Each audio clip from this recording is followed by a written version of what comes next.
Hi, everyone. Welcome back to Bufnagle the podcast, where we explore entertaining and enlightening discussions of the adventure of life and all things good. From science and technology to history and philosophy to leadership and success. We hope to give you a better understanding of the world and skills for everyone to pursue their own adventure.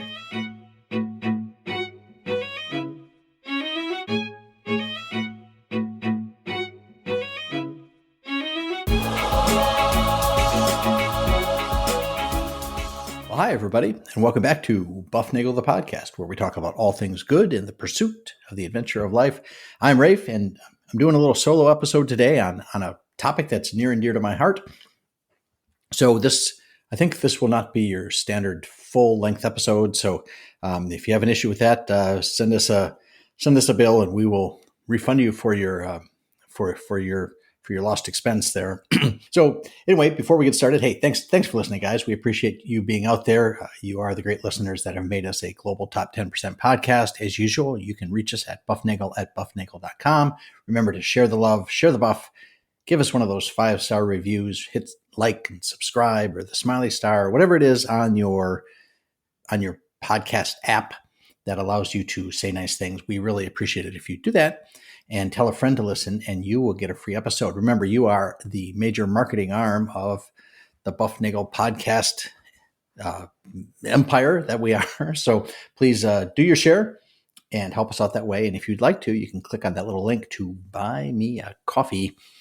I would love to say it doesn't cost you anything, but actually it does. But that helps us take care of these expenses that tend to pile up across the years. So anyway, thank you for listening. We appreciate the fact that you are here. Now, today's episode is a little. I'm not really sure how it's going to end up, but I have a couple things that are aligned that I want to talk about. And the first comes from the social media and a post that I saw the other day. And it's a little lengthy here, but it's actually written in complete sentences, which is kind of a nice thing, punctuated with capital letters at the front and periods and commas and paragraphs like that. And it says this. It says, "Yesterday, my second son, held my hand for the first time, not the automatic grasp of a newborn, but a deliberate choice. The rush of unconditional love hit again. You think you understand love before kids. You don't. Every other relationship comes with implicit conditions. Partners choose each other daily. Parents love you deeply, but there's history. With your child, it's different. It's a love so fundamental that it becomes part of your operating system. And the surprises compound. Watching your partner become a parent shows you sides of them you never knew existed. You fall in love differently and deeper. Each 3 a.m. wake up, each small sacrifice, they all become windows into your own childhood. Suddenly you understand your parents in ways no conversation could explain. That house full of love you grew up in, it was built in these exact moments, though through these exact choices. Before kids, I obsessed about protecting my time. Startup hours, ambitious goals, career growth. How could a child fit into these equations? But nothing transforms priorities like unconditional love. When every minute matters more, you waste fewer of them.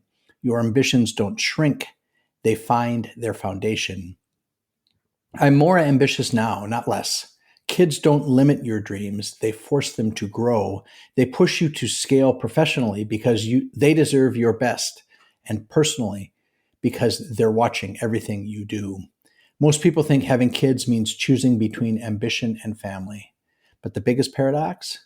Nothing fuels ambition quite like unconditional love. And this was a guy named Nikunj Kathari. He's on the Twitter machine. If you want to follow him, he's out there. And this was replied to by another person I follow, a lady named Beanie. Beanie says, "It's impossible to understand how much you'll love your kids before you have them. You may think you get it, but when you hold your baby in your arms for the first time, your mind is blown, and the love you feel in that moment continues to grow exponentially every day." And then 2 words from her: have kids. And that showed up on my Twitter feed one day. This note from Nikunj and from Beanie about the relationship that you develop with your children, this unconditional love thing that you really don't know is there until you until you reach parenthood. And you can kind of contemplate that a little bit with pets. If you've had a pet that really mattered to you and one that was fundamentally yours. I know some people who have dogs and cats that are like family to them. And I think that's very similar, but it's subtly different, because a pet's a pet and a child is a child, and they're not the same.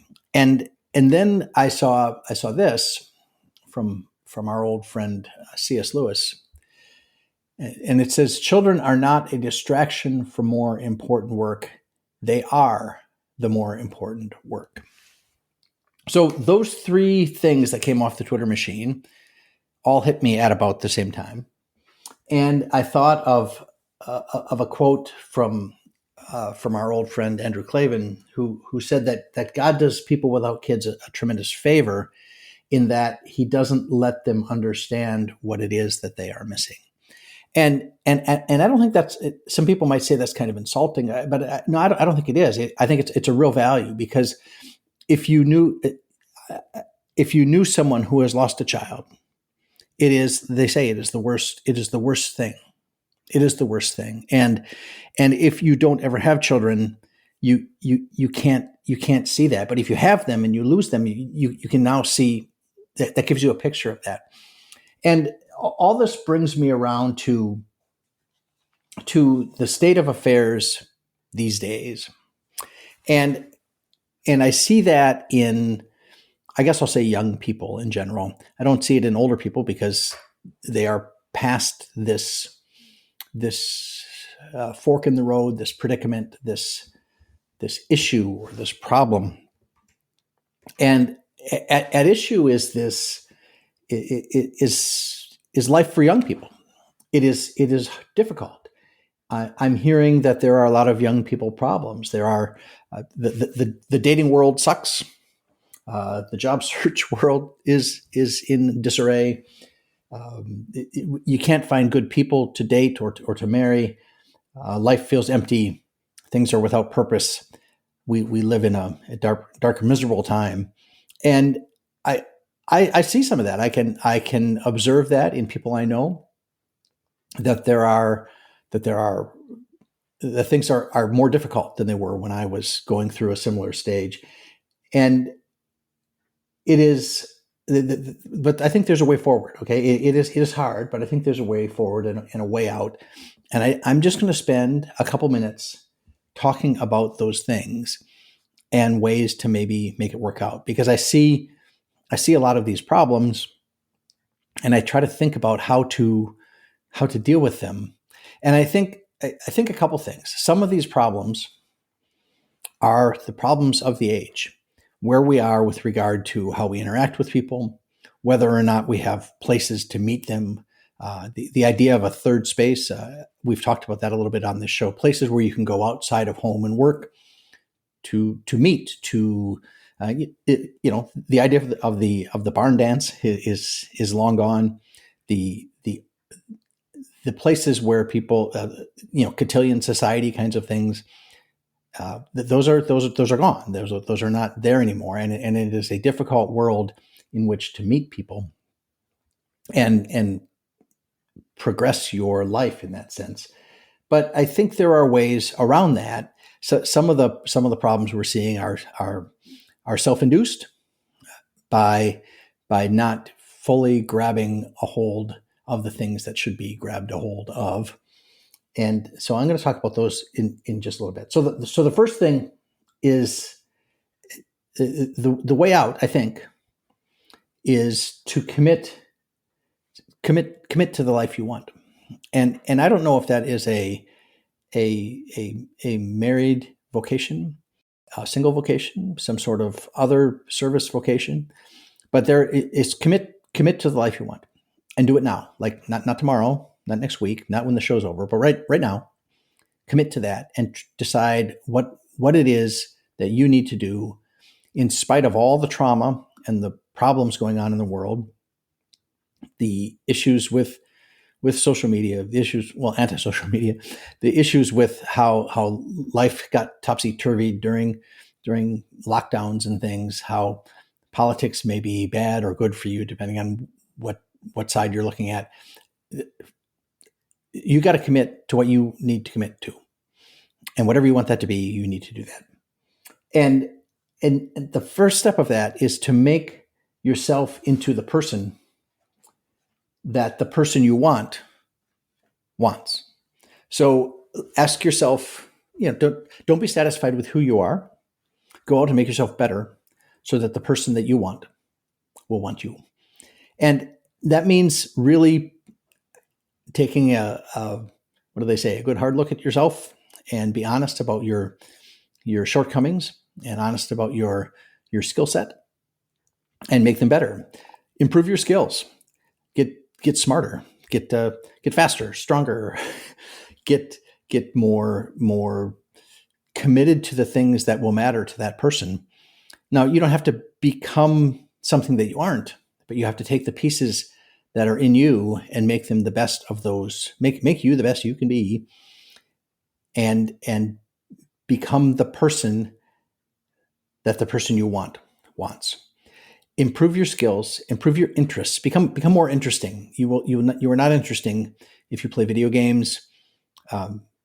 Probably you are probably not interesting if all you do is sit around and read comic books. You're probably not interesting if all you do is read Dostoevsky. Become varied, become interesting, have things that set you apart. Build your hopes and your dreams and your aspirations, and do those things that will make you somebody that has an attractive light on them. Become interesting and read. And maybe you should read some comic books, and you should read some Dostoevsky, and you should read some C.S. Lewis, and you should read some, whatever, Tom Clancy. You should read old books, read new books, read lots of things. Stop watching the phone. Stop binging Netflix. Okay, memorize things. It's always good to memorize things so that you have pithy quotes, because the other person you're going to meet will also have pithy quotes, and you can compare them. And if they come from the same book, you obviously have a source of what do they say? You have common interests, and that is a good way to develop them.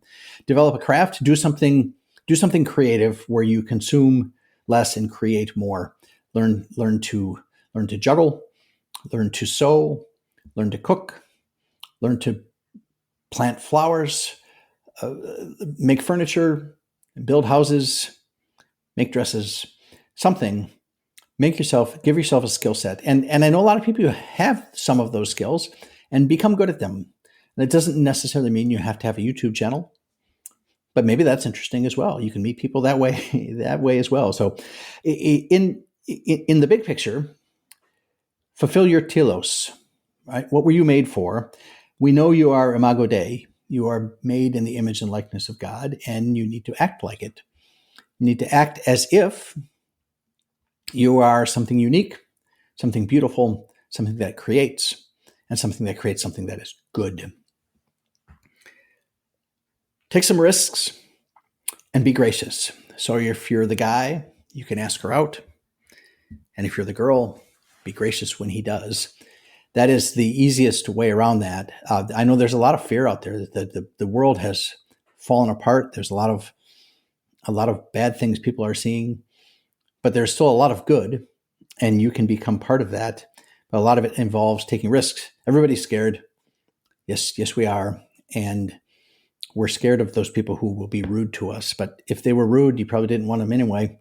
So that's a really quick way to find out. So to ask the question, if you are him, ask her out. If you are her, go out with him, take the chance. And I think good things tend to happen, because you never know, when you go out, you may actually meet somebody that you that you really want to be with. So ask yourself, what do you want?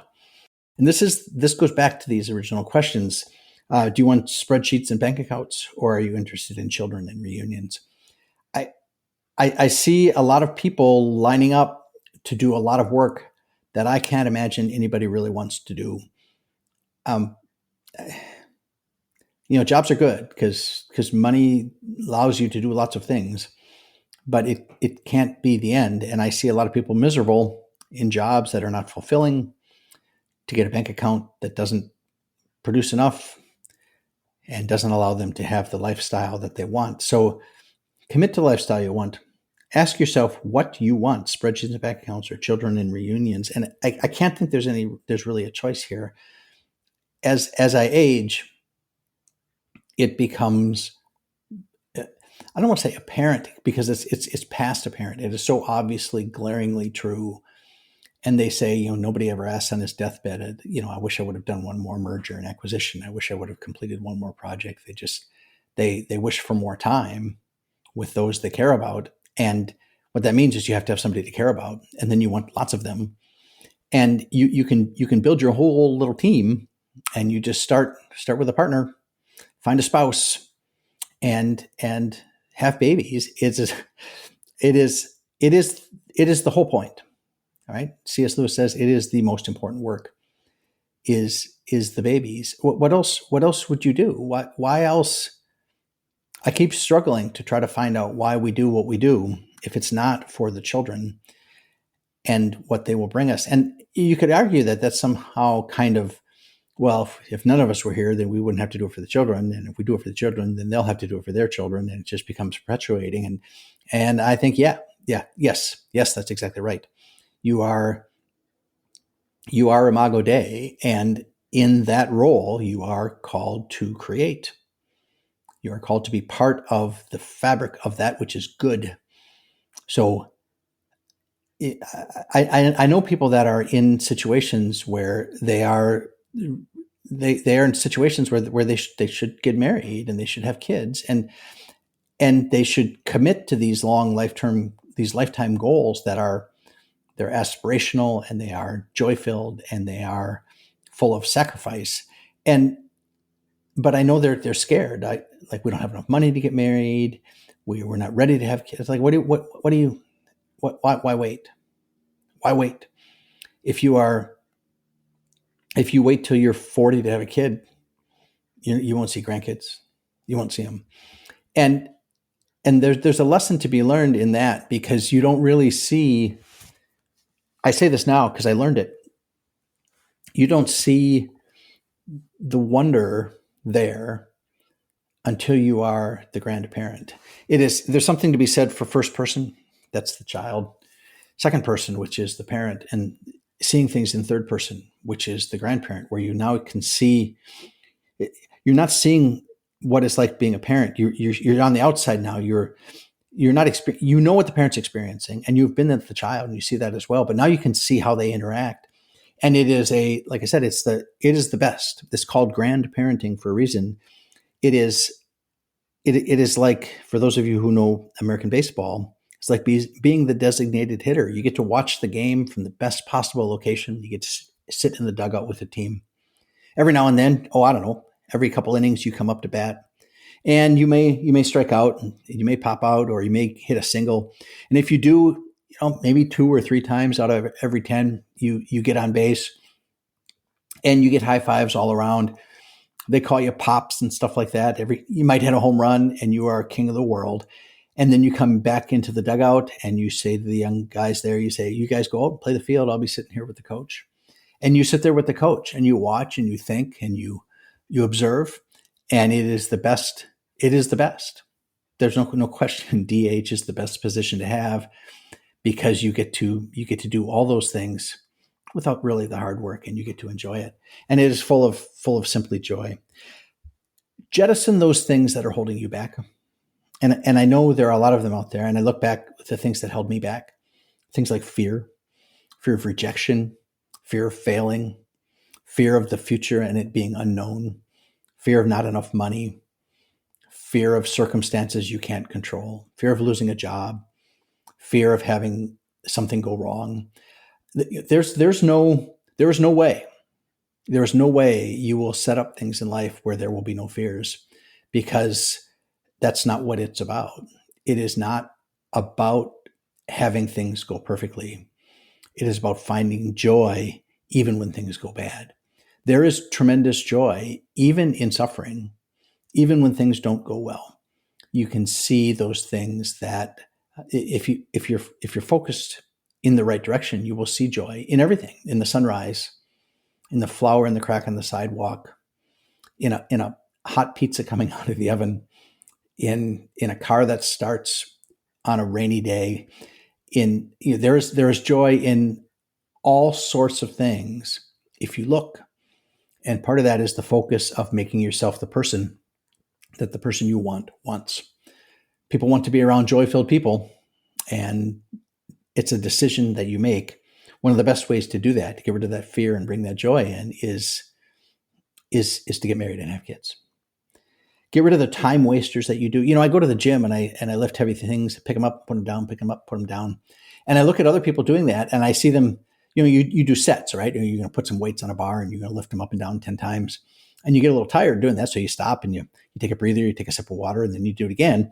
And those you do 4 sets of 10 reps or something like that.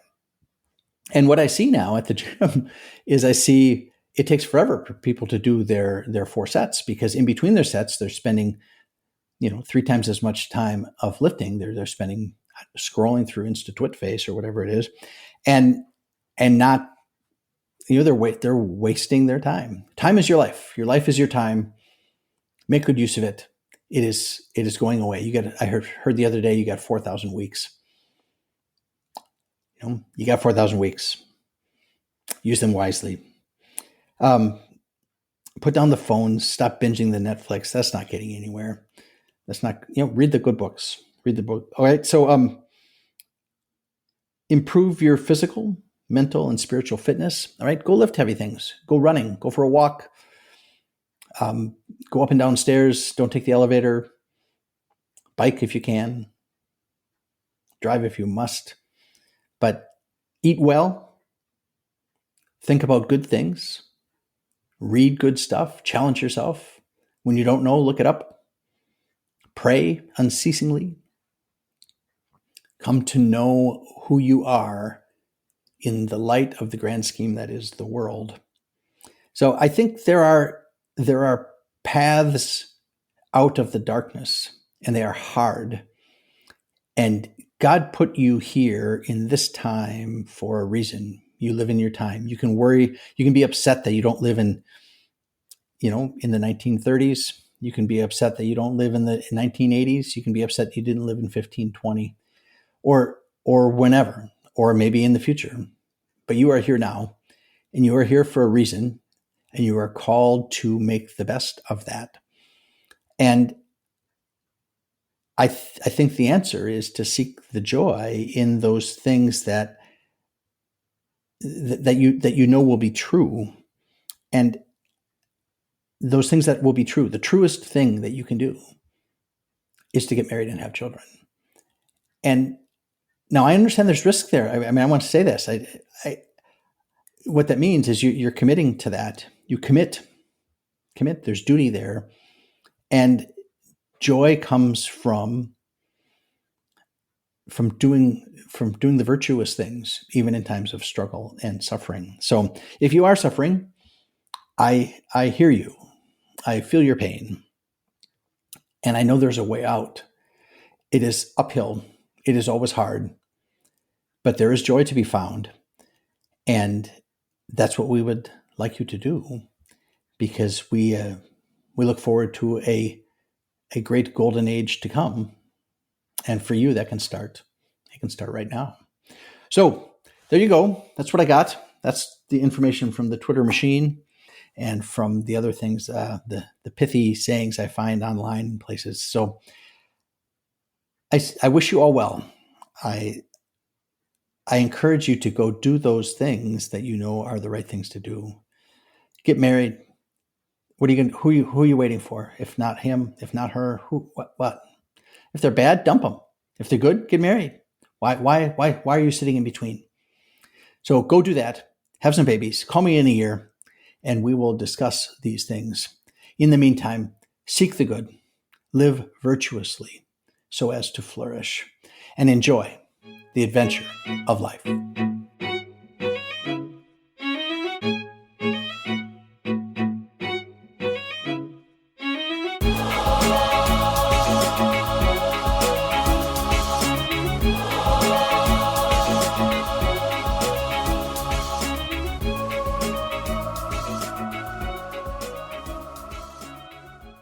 It's going to be a great day.